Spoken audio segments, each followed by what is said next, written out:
Good morning dear students. आज हम पढ़ेंगे अपने साइंस का जो फर्स्ट चैप्टर है पादपों में पोषण, उसके बारे में आगे का जो टॉपिक है वो देखेंगे। जैसे कि आप सब जानते हो कि हमने पढ़ा था पौधों के बारे में कि जो पौधों के अंदर क्या पाया जाता है, क्लोरोफिल पाया जाता है, जिसके कारण वो क्या करते हैं, अपने भोजन का निर्माण स्वयं कर लेते हैं प्रकाश संश्लेषण विधि के द्वारा।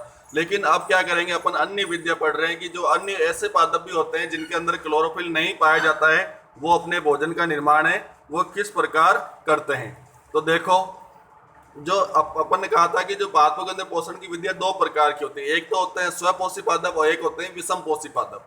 तो अपन यहाँ पर करेंगे विषम पोषी प्रणाली की चर्चा करेंगे। विषम पोषी का मतलब होता है भोजन के लिए दूसरे अन्य पादपों के ऊपर या अन्य जंतुओं के ऊपर निर्भर रहना। तो देखो, ये विषम पोषी प्रणाली कहलाती है।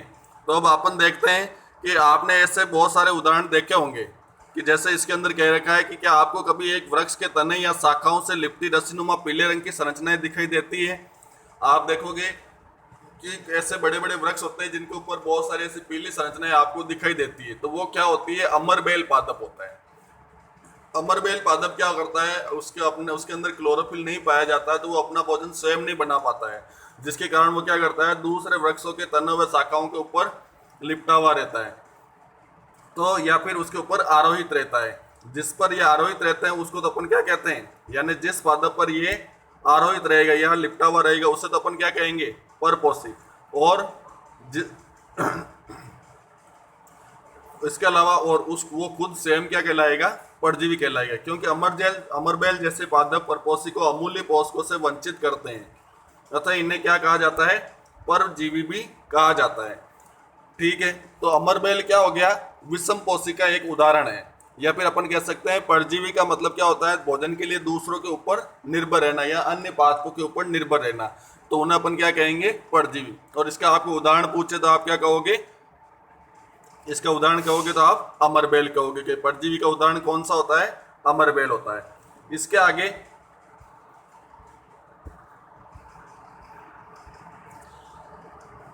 आगे देखो, ये देखो आपको एक पीले रंग का वृक्ष दिखाई दे रहा है जिसके अंतर्गत पीली संरचना, मतलब वृक्ष दिखाई दे रहा है जिस पर पीली संरचनाएं होती है, वो अमरबेल की होती है। तो अब अपन कहते हैं क्या हम व अन्य जंतु भी पादपों पर परजीवी हैं, क्या आपको इस पर विचार करना चाहिए या अपने इस अध्यापक से चर्चा करनी चाहिए। तो अपन कहते हैं कि जैसे क्या हमारे जैसे ये पहली क्या कह रही है, पहली कह रही है कि हम जानना चाहते हैं कि क्या रक्त चूसने वाले मच्छर, खटमल, जू एवं जो जैसे जीव भी परजीवी होते हैं। तो अपन क्या कहेंगे, हाँ हाँ ये परजीवी है। क्यों, क्योंकि ये भोजन के लिए क्या करते हैं, अपने ऊपर निर्भर रहते हैं। जैसे जैसे मच्छर वगैरह अपने काट वगैरह, जुए, खटमल है, ये सब क्या है, परजीवी है। परजीवी क्यों है, क्योंकि ये भोजन के लिए क्या करते हैं, अपने दूसरे जीवों के ऊपर या दूसरे जंतुओं के ऊपर निर्भर रहते हैं। इसके आगे देखो, क्या आपने ऐसे पादपों को देखा है या उनके विषय में सुना है जो जंतुओं का भक्षण करते हैं।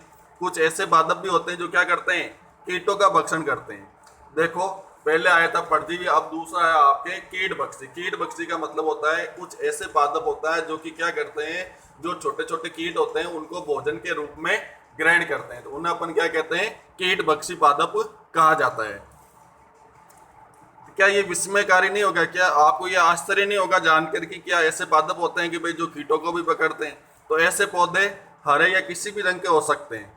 इस पादप की संरचना को देखो, ये नीचे दिखाया हुआ है यहाँ पर आपके, ये जो पादप की संरचना दिखाई दे रही है इसे अपन क्या बोलते हैं, घटपर्णी पादप या फिर पिक्चर पादप, जो क्या करते हैं, छोटे छोटे कीटों से अपना क्या करते हैं, भोजन को प्राप्त करते हैं। देखो इसकी संरचना कैसी होती है, गड्ढे के समान दिखाई देती है, और ये इसका जो वास्तव में जो इसकी पत्ती का रूपांतरित भाग है, यानी इसका जो संरचना होती है वो कैसी होती है, गड्ढे का भाग होता है, और इसका जो पत्ती जैसा भाग होता है वो क्या करता है, गड्ढे के ऊपर एक ढक्कन की तरह कार्य करता है। जैसे अपन घरों के अंदर मटकी के ऊपर ढक्कन होता है या गड्ढा होता है उसके ऊपर ढक्कन होता है, उसी प्रकार इसके अंदर पत्तियां होती है, ढक्कन का कार्य करती है। और इसके अंदर की तरफ क्या होते हैं, बहुत सारे छोटे छोटे रोम होते हैं, या फिर अपन कह सकते हैं सूक्ष्मांकुर होते हैं, जो कि क्या होते हैं, नीचे की ओर झुके हुए रहते हैं। अधोमुखी का मतलब होता है नीचे की ओर झुके रहना। और जब क्या करता है, कोई भी कीट होता है इस गड्ढे के अंदर प्रवेश करता है, गड्ढे में प्रवेश करेगा तो उसके जो रोम होते हैं अंदर की तरफ, उसके अंदर क्या हो जाएगा, ये फंस जाएगा। और जो गड्ढे में उपस्थित जो विभिन्न प्रकार के पाचक रस द्वारा कीटों का क्या हो जाएगा, पाचन हो जाएगा। कीटों का भक्षण करने वाले ऐसे पादपों को अपन क्या कहेंगे, कीट भक्षी पादप कहेंगे। यहाँ से आपको अंडरलाइन कर लेनी, यह आपके परिभाषा है कि भाई आपको पूछ ले कीट भक्षी पादप क्या होता है, तो आप कहोगे ऐसे पादप होते हैं जो कि क्या करते हैं, छोटे छोटे कीटों से अपना भोजन प्राप्त करते हैं या उनका भक्षण करते हैं या उनको पचा देते हैं, तो उनको अपन कीट भक्षी पादप कहते हैं। जैसे कि गठपर्णी पादप या फिर पिक्चर पादप, जैसे कि आपको इसके नीचे ये संरचनाएं दिखाई दे रही है। इसके आगे आता है मृतजीवी। मृतजीवी क्या होते हैं, देखो आपने बाजार में मशरूम या बिकते हुए देखे होंगे। बरसात के दिनों में आप देखते हो जैसे कहीं बाड़े वगैरह होते हैं या यहाँ पर जैसे पत्तियों वगैरह या मतलब तनों का जो कचरा होता है पेड़ पौधों को, वहां पर आपको छोटी छोटी संरचनाएं ऊपर की ओर रुई जैसी संरचनाएं दिखाई देती है। ऐसे ऐसे पौधे दिखाई देते हैं जिन्हें अपन क्या बोलते हैं, मशरूम, और इसकी सब्जी भी बनती है, आपने खाई भी होगी। तो वर्षा के दिनों में वृक्षों की सड़ी गली टूटी टहनी अथवा तनों पर छाल पर छाते के समान संरचनाएं गुच्छे के आपने देखे होंगे। आइए देखें कि जीवन यापन हेतु किस प्रकार के पोषकों की आवश्यकता होती है और उन्हें वो कहाँ से प्राप्त करते हैं। तो देखो इसके आगे अपन देखते हैं इसके लिए क्या कर रहा है। ये एक उदाहरण क्रियाकलाप दे रखा है यहाँ पर। देखो ये पर आप यहाँ पर मशरूम दिखाई दे रही है आपको, ये वाली चीज है जो कि क्या होती है, जहाँ पर सड़ी गली यहाँ पर गंदगी वगैरह होती है, पेड़ पौधे वगैरह जो कचरा होता है वहां पर ये उगी हुई रहती है। तो इसके लिए देखो ब्रेड या डबल रोटी का एक टुकड़ा लेकर इसे जल में भिगो दें और इसे किसी नम या उष्ण स्थान पर रख दें और उसे कुछ समय तक रखा रहने दीजिए, और जब तक उस पर रोए जैसी संरचनाएं नहीं दिखाई देती। ये संरचनाएं कैसी होती है, सफेद, हरे या भूरे अथवा किसी अन्य रंग के धब्बों के रूप में भी हो सकती है। इसे किसी आवर्धक लेंस या सूक्ष्मदर्शी की सहायता से, यानी लैब के अंदर जो सूक्ष्मदर्शी होते हैं उसके द्वारा या आवर्धक लेंस होता है उसके द्वारा आप जब इसका अध्ययन करोगे तो उसके अंदर क्या दिखाई देगी, आपको रुई के दागों के समान संरचनाएं दिखाई देगी। और ये रुई के दागों के समान जो संरचनाएं होती है वो क्या कहलाती है, कवक या फंजाई कहलाती है। आपने देखा होगा बरसात के मौसम है जैसे अभी, तो आप घरों के अंदर जो अचार वगैरह बनते हैं, यदि अपन उसको क्या करते हैं, उसके अंदर वो मतलब गर्मी वाले स्थान के अंदर रखा हुआ रहता है, गर्म स्थान पर, तो क्या हो जाते हैं, धीरे धीरे उनके ऊपर सफेद संरचनाएं दिखाई देने लग जाती है आपको। उनको क्या बोला जाता है, कवक या फिर फंजाई बोला जाता है। पोषण प्रणाली अथवा पोषण विधि भिन्न प्रकार की होती है। ये मृत विघटनकारी वस्तुओं की सतह पर कुछ पाचक रसों का स्त्राव करते हैं, यानी ये जो सफेद कलर धागे के समान जो संरचनाएं बनती है क्या करती है, पाचक रसों का स्त्राव करती है, जिससे वे विलयन के रूप में परिवर्तित हो जाते हैं।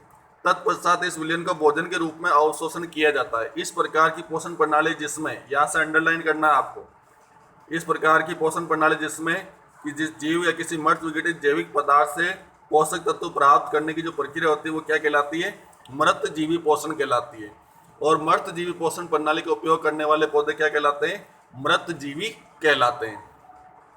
देखो इसके अंतर्गत आगे, यानी जो ऐसे पादप जो क्या करते हैं, जो मृत व सड़ी गली वस्तुओं से अपने पोषक तत्वों के प्राप्त करते हैं, उन्हें अपन क्या कहते हैं, मृत जीवी पोषण कहते हैं। मृत जैसे जीवों को मृत जीवी कहा जाता है और ऐसी पोषण प्रक्रिया को मृत जीवी पोषण कहलाती है। इसके आगे देखो, कवक फंजाई आचार, चमड़े, कपड़े व अन्य पदार्थों पर भी उगते हैं। जैसे अपन कभी कभी रोटी वगैरह काफी दिनों तक रखी हुई रहती है तो उसके ऊपर भी आपको दिखाई देने लग जाएगी, ब्रेड के ऊपर भी दिखाई देने लग जाएगी। ये उन स्थानों पर उगते हैं जो नम व उष्ण होते हैं, यानी जो अत्यधिक गर्म होते हैं और जिनके अंदर नमी रहती है। कवकों की वृद्धि के लिए वर्षा ऋतु सबसे अच्छी परिस्थितियां प्रदान करती है। इसी कारण वर्षा ऋतु के दौरान अनेक वस्तुएं कवकों की वृद्धि के कारण नष्ट तथा अनुपयोगी हो जाती है। अपने अभिभावक से कवक द्वारा होने वाले नुकसान से भी चर्चा करें। पहली को देखो ये क्या कह रही है, पहली क्या कह रही है, पहली का याद है कि उसके सुंदर जूते जिन्हें विशेष अवसर पर पहनती थी वर्षा ऋतु में कवक के कारण खराब हो गए। ये जानना चाहते हैं कि वर्षा ऋतु में कवक अचानक कैसे प्रकट हो गए। देखो सामान्यतः कवकों के बीजाणु वायु में उपस्थित होते हैं और जब भी किसी ऐसे जैव पदार्थ उत्पाद पर बैठते हैं जो नम व उष्ण हो तो वह अंकुरित होकर नए कवक को जन्म देते हैं। क्या अब आप बता सकते हैं कि हम अपनी वस्तु कवक द्वारा खराब होने से किस प्रकार बचा सकते हैं? तब देखो अपने को नमी व गर्म स्थानों पर जूतों को रखना है तो अपन क्या करेंगे, उसको अच्छी तरह से पॉलीथीन वगैरह के अंदर डालकर या जो उसका कवर होगा उसके अंदर रखेंगे तो वो खराब नहीं होगा। क्योंकि जो कवक वगैरह जो बीजाणु होते हैं वो क्या करते हैं, नमी वाले या उष्ण वाले स्थान पर ही पनपते हैं और नए नए कवकों को जन्म देते हैं। तो ठीक है, आज अपन यहाँ तक ही रखेंगे। इसके आगे जो टॉपिक होगा और अन्य कौन कौन से पोर्शन होते हैं वो अपन अगली क्लास के अंदर पढ़ेंगे। ठीक है, धन्यवाद।